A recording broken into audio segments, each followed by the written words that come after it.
Welcome back to the Dice Towers coverage here at GAMA 2018 from Reno for the first time. Sitting with me here today, we have Sean Brown from Mr. B Games. Hello, Sean. How are you today? I'm excellent. It's wonderful to see you again. Likewise. Well, you have spread out a fairly massive game, so tell me about what we've got going on here. So this is Hellenica by Scott Demers. Scott did a game with me very early on, the first year that I was publishing on my own, and really enjoyed it. We had a lot of fun with it, and he's been kind of working on and developing this one ever since, and we're about the point where we're happy to show it off. So. Yeah, this looks great. So thematically, it looks like it's got a Roman Greek thing going on? Yep, absolutely. So it's kind of in the vein of those 4X type games. All right. But this one's going to clock in right around 2 hours. So instead of set up and play them all weekend kind of a thing, a little bit of a quicker path. Sure, for 4X, yeah. Yep, absolutely. So what's going on in here is I've got it just basically set up for a quick overview or whatnot for a 2-player game. I've got you set up as Sparta, and I'm rolling as Athens. So at its core, there's going to be these pathos goals. These are global, so everybody, we all see them, and we're all trying to accomplish them at the same time. They tend to bring conflict. So they tend to be things like control 3 sea zones, because then everybody wants to go after sea zones. So they're designed to cause some kind of conflict. And then everybody will get 2 of these ethos goals. These are hidden. These will be unique to you, but they're duplicates throughout the deck, so you might get the same ethos as I get.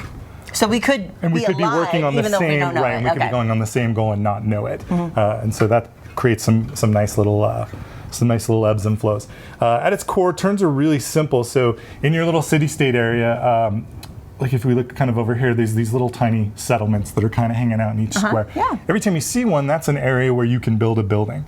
And this will have your own tech tree. We all have the same type of path or tech tree to go. So there's 4 actions you can take on your turn. You can train people. That's how you can get new infantry, cavalry, triremes, things of that nature. That's what these little tokens represent. So this is actually a hero. That would be an infantry. There's a trireme, and there's a cav. And then on the back side of each one is when they become elite. So they fight a little bit better. Gotcha. Okay. So training is simply taking the action to get you some more guys. The build action itself is how you're actually going to bring these new buildings out. So right now we've got them all as little cardboard tokens. But what's this?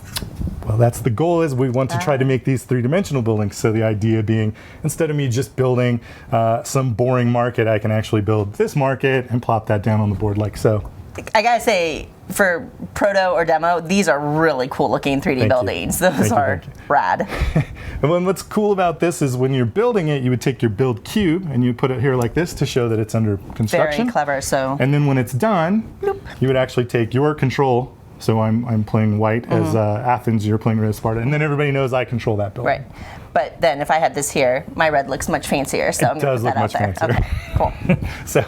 So that's the goal with the buildings. That's kind of the whole process there. And then you have research. This is how you're going to get technology from your technology tree. And what's cool about this is every time you build one of these advantages, if you want to build the next level of advantage, you'll see there's a little arrow on your chart. So anytime you build anything from here, then it unlocks these abilities for you as well. And what's cool is you can, by building certain things like engineering, it unlocks this second lock space, and then you can move a cube over here. And now when you're playing on your turn, you actually get another action to do builds. So as you basically can go whichever direction you want. You want to go with a quick building civilization. You want to go with making lots of infantry and units, things like that. And then there's another angle to the game with temples. So everybody is going to get one of these. We have all these different gods in the game. So we have Hera and Zeus and Hades and Ares. And these guys, all of them have different abilities, pros and cons. And so we're going to set them up on the board where these 2 might be enemies, Apollo and Aphrodite. And you just deal them out randomly, and then everybody plays a different one. And when you're building temples to these gods, you can start trading favor. And favor is kind of, it's how you rank with the gods. So if the gods are happy or not happy. And this track over here kind of shows their anger. So what starts to happen in this game is as you start to upset the gods because you're maybe not building enough temples or not giving them enough tribute, eventually that track will get down.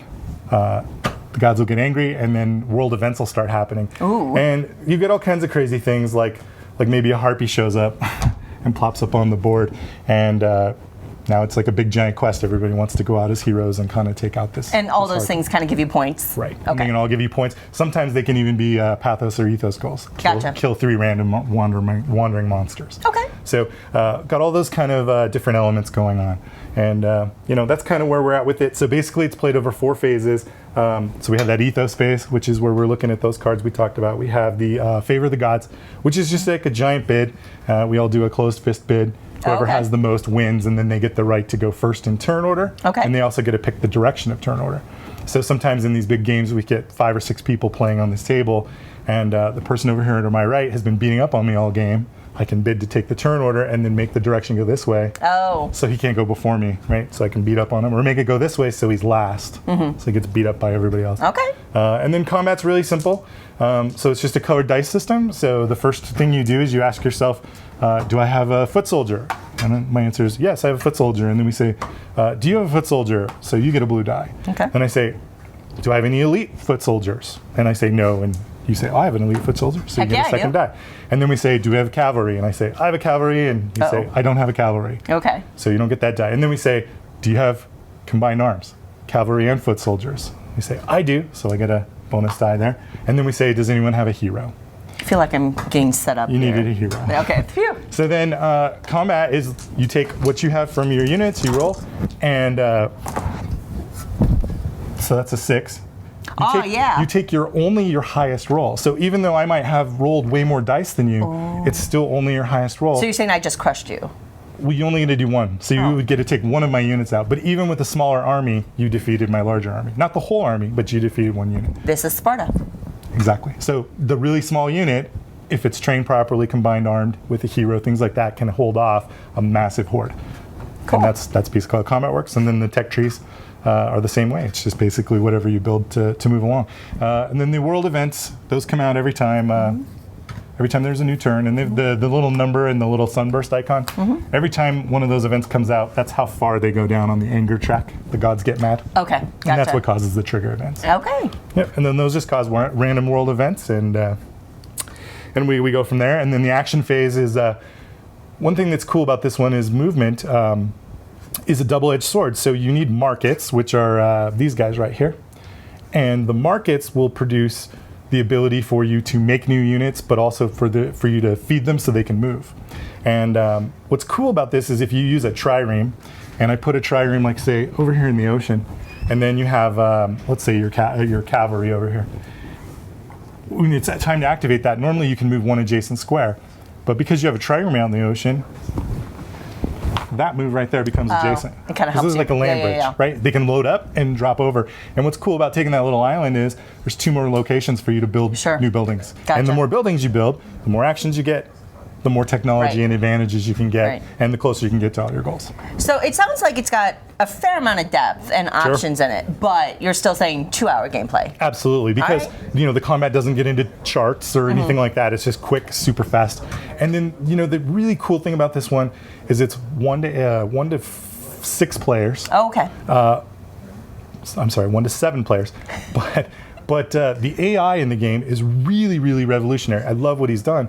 We've made AI decks for every player, so I could play this game as a solo person, 1 player, and I could set up 6 different decks and play against 7 total people. But each AI person, the decks, the way they work, can build their own civilizations for you, and they can routinely beat me. So it's you get that true solo experience. It's not like, oh, I'm going to set up 5 different countries and just play everybody's best move. It's this deck actually does it for you. To allow you to really engage as a solo gamer. Absolutely. So, that's unique. Well, absolutely. And what I like about it too is sometimes you want to play with 3 players, and sometimes that's not the sweet spot for a big war game. You can play with 3 or 4 AI decks too. Right, so you can play like 3 real players and then 3 4 AI fake players. Or exactly. Okay, gotcha. And it really is, it's tough because they're expanding too and they're grabbing territory, which makes it hard for you to expand. And they're constantly hitting you and attacking you too. And it just really makes for a fun experience, really from 1 to 7, anytime I've played it. That's a big player count. So when can people start looking for Hellenica? So we're going to look to bring this to Kickstarter like in the summer. In the summer? Yeah, like late spring, early summer. And do you have any sense of like what pledge levels are going to look like at this point, or I don't. We've just been focusing on, at this point we've commissioned all the art and we've been working on the gameplay and things like that, and obviously the sculpts for these, and then we're also looking to do miniatures for all the figures. So we want to turn all the triremes into actual miniatures and things along those lines. So we've been working on all that. We've been putting all the upfront investment into that, and we've been running with the model of when it's ready, is when we'll go. So we're targeting summer, but if it's not ready, we'll push Fair enough. we'll push it to where we need to push Well, it. I'm sure your backers will appreciate having that full picture presented to them when it's ready. Absolutely. Awesome. Well, that was Hellenica coming to Kickstarter maybe summer 2018 from Mr. B Games. Thank you so much, Sean, for showing this mammoth board off to us. Mammoth. All right, Sean, what do you have to show us next here? This is a little card game we're doing called Panic. Panic. This is by James Ernest. I've heard of James Ernest just a little bit before. Yeah. Well, that's exciting. I didn't know that you worked with James Ernest. No, also, this is one of the studios that I work with. They were formerly Nothing Now Games, now they're Laboratory H. This would be Jeff and Carla Holger, who did like Thunder Alley I know and Maneuver and those things, right? So that's their new design studio that they're going to be working with, and this was a game they'd done right as they were transitioning over to the new design studio. So I'm working with them, and I wanted to show you guys Panic because I really enjoy it. I'm excited because it's got really great looking bits, so tell me all about it. Okay, so Panic is, what I like about this game is there are 3 different modes in the box. So there's a bull market version of the game, there's a bear market version, and then there's a trick-taking game. All in one box? All in one box, Okay. and this will play up to 8. Wow. On the initial box. So I've got this set up as a 3-player game right now, just for demo purposes. And so what's going on is we're using 4 of the suits in the game. There's actually 9, right? Because you would use 1 for every player in the game plus 1 extra suit. So we've got this set up for 3. All these cards are going to be numbered from 1 to 10. 10 being the highest, 1 being the lowest. Unless you're playing the bear market game, then low is good. But in this version, we'll go with high is good. So in a basic turn, what we're going to do here is I'm going to deal us out 9 cards each. Are these secret for me? Yeah. Okay. Don't peek on the camera. And then, so then a couple things are happening. I'm going to put these back in. That was just to show you the suit. So we're going to play this over a series of turns. Don't look.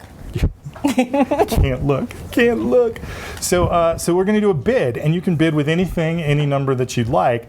But the trick here is we're trying to make the best 5-card hand that we can based on the market price for all these goods. Well, right now, nobody knows what the market looks like. So the worst, the commodity that we put the most of in this market is going to be worthless at the end of the game. Okay. So you want to avoid, so like if you see... The supply and demand. Right. So if you see like 15 points worth of coffee, it's probably going to be garbage. Okay. Okay. That's so the trick here is you have to make a bid. So I might come out and open up with a bid of like, say, 5. And then you would have to up that bid or pass. Okay. So I'm going to go with 5. 6. 10. Oh. So the trick here is if you go with 11, you're going to have to use 2 cards to pay for it, right? Because there's no single card that goes over that. Right. So I'm intentionally trying to mess with you here. Okay, well, that seems very kind. And for demo purpose only, in real life, I would play the perfect strategic move. You totally But for would. demo purposes, I will say 11. Okay, so I'm going to pass. So you're going to have to pay for 11 with 2 cards. They're going to be locked face up into your hand. Does it have to be 2 or can it be 3? You can be 3, but you only get the 5 slots, right? Okay. So you're going to use your 5 and 6, and you're betting very heavily that you think gold bullion will be worth its weight in gold. All right, next. What do we do next, Sean? Okay, so then we're going to have a couple of piles over here. So you won the bid. Yay! So what you get to do is you get a peek at this pile here, and based on what you see there, we're going to pass 3 cards to each other here. Oh, are we? I have to speculate what I think might be really bad in here. You don't have to speculate because you have a little bit of perfect information here. Gotcha. So I have to try to think, what would Suzanne not want? And I pass you 3. Yeah. Okay. And ideally, you would want to pass me things that you might see there because you want it to be worthless. Okay. And you want to pass me your trash. All right. And obviously, we would have a 3rd person, so this would be a little more exciting in a 3-player game. Gotcha. Okay. Demo purposes. So we grab these. Now we got some new things going on in here. We would wash, rinse, and repeat this a couple of times until we've seen all 3 of these piles. Okay. Okay. Let's assume we've done that. Once that's happened, we have what's called the panic round. So in the panic round, we look at our current hand. You look at your hand. You're going to pick 3 cards from your hand because 2 are already locked. Yep. I get to pick a full 5, and then we're going to dump all those cards into the market. Panic. Exactly. Okay. So after each round, we would see something like this, where we would say, oh, coffee, there were 5. So you were right when you passed me a bunch of coffee, because right now coffee is worth -2 points for everything that I have. This would have popped up in another round, making coffee even more worse, but also making gold bullion looking kind of ugly. And then when this third round came out, gold bullion looks really bad, actually to the point of there's more gold bullion in the market, right, at 19 than there are in 9 here, and 8 with orange juice. Okay, so now can I panic? So now's the panic. So you have to pick 3 cards. This is very thematic. Right, exactly. And am I throwing them into the market or into my You're going to pool? put 3 face down, and then the rest are going to go to the market. Oh. So we're trying to pick the commodity that's going to score the highest, of course. So I'm going to go like that. Those are the 5 I'm going to keep. Those are the ones we're going to throw in the panic pile. So then we would go ahead and reveal what we have. So I've got a couple in crude oil. I've got a little bit in orange juice. You went all in on gold bullion, which well, hey, you know, it might work. We'll see. Put a little into here. We do have some crude that came out. That might have been a good play for you. Well, So we have those up, right? So we're okay. 28 here versus 27. So these two switch places. All right. And orange juice is looking like 16 and 6. So that's going to be where all the order runs. Okay. So unfortunately, you went all in on here. You would add all this up, and that's negative points for you. I'm -1. Awesome. Well, you're -1 times all the value. Yeah, I get it. I get it, Sean. And then I would look at orange juice, and I would say, well, I've got 15 points of orange juice for a positive 15, and then I have 6 points of crude for a positive of 12. Well, good on you. I might have played a few rounds. And then it goes, you would wash, rinse, and repeat this multiple rounds until you hit to, you can play to 100, you can play to 200, you pick another. Right, you can kind of pace it yourself, and then it sounds like it scales from 2 to 8 or from 3 to 8? Ideally 3 to 8. It will play 2, but I mean, obviously, with a bidding and trick. More dynamic, a little more. Yeah, very cool. I like that. That's very straightforward and a little bit of a stock market game. Yeah. Cool, and that is Panic. Panic. Designed by James Ernest. Yes. Coming out May, June. May, June? Yep, Direct to market? They ran a very short Kickstarter for it, I believe, in like October of last year. They did? Yeah. I don't remember it. Boy, I'm getting old. Yeah. And too many things to keep up with. How much can we buy it for? I believe it's going to be $24.99. Awesome. Very, very cool. All right. Panic from Mr. B Games, designed by James Ernest. Thanks, Sean. Thank you. Thank you. All right, Sean, what do you have to show us this time around? I'm giggling a little bit because we went from your first game that you showed us that was massive, and now we've got this micro. We're shrinking. The next thing you're showing us is like going to fit on my fingernail. It might. All right. Thanks. So this is Mint Delivery. This is the follow-up to Mint Works. This is by one of our studios, 524 Labs. And basically, they've come up with these really cool, 20, 30-minute games that fit in these little tiny travel tins. And so what's going on in Mint Delivery is you're basically pickup and delivery. So these different little cities like Spearmint Springs or Cinnamon Center, you can go up to those and you can pick up these little orders, and they'll tell you things like, when you pick up this card, you need to take 2 cinnamon mints to Cinnamon Springs, which would be really great if you had 2 mints on your truck when you went there and picked that up, because that'd be a pretty quick delivery. Right. And so while you're in Mintopia, they show you little things like this, like on your turn here, you can grab 4 mints for your truck. Right? And when we start out with a truck that can hold up 4 little mints. And so like that might be a strong opening move for us, is to grab some mints. And then in these little surrounding cities, they do things like, hey, if you give us 2 of these little white mints, we'll give you 1 green mint. Gotcha. Right? So if I drove over there with 4 mints, I could grab 2 green mints, which might fulfill this order. Sure. And so it's basically just a quick little puzzle of figuring out what city to go to, how to exchange my mints, and how to make them fit on that truck, because I can only load so many. That's adorable, and it all fits in this tiny, mint little tin. Right, exactly. And it's got a ton of bits in it for such a small game. It does, it sure does. And it seems like with Mint Works and Mint Delivery, they're really distilling kind of the core mechanism down to make a very fun, engaging, playable game quick, that's super portable. Absolutely. So, obviously Mint Works, it was kind of the building the buildings in your cities, worker placement. So this one literally is just the basic mechanics of pickup and delivery. Awesome. But super portable, and going for that really, really tiny price point too. Oh, what is that price point?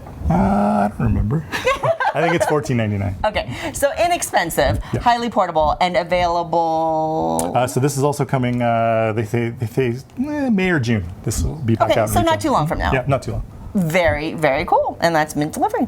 Thanks, guys. I think, is that everything that you brought to show us today? I did, yeah. That is awesome. From big to small. Sean from Mr. B Games, thank you so much for joining us here at GAMA. Appreciate it. Everyone, thank you so much for joining us as well on our GAMA 2018 coverage. We will see you in the next round.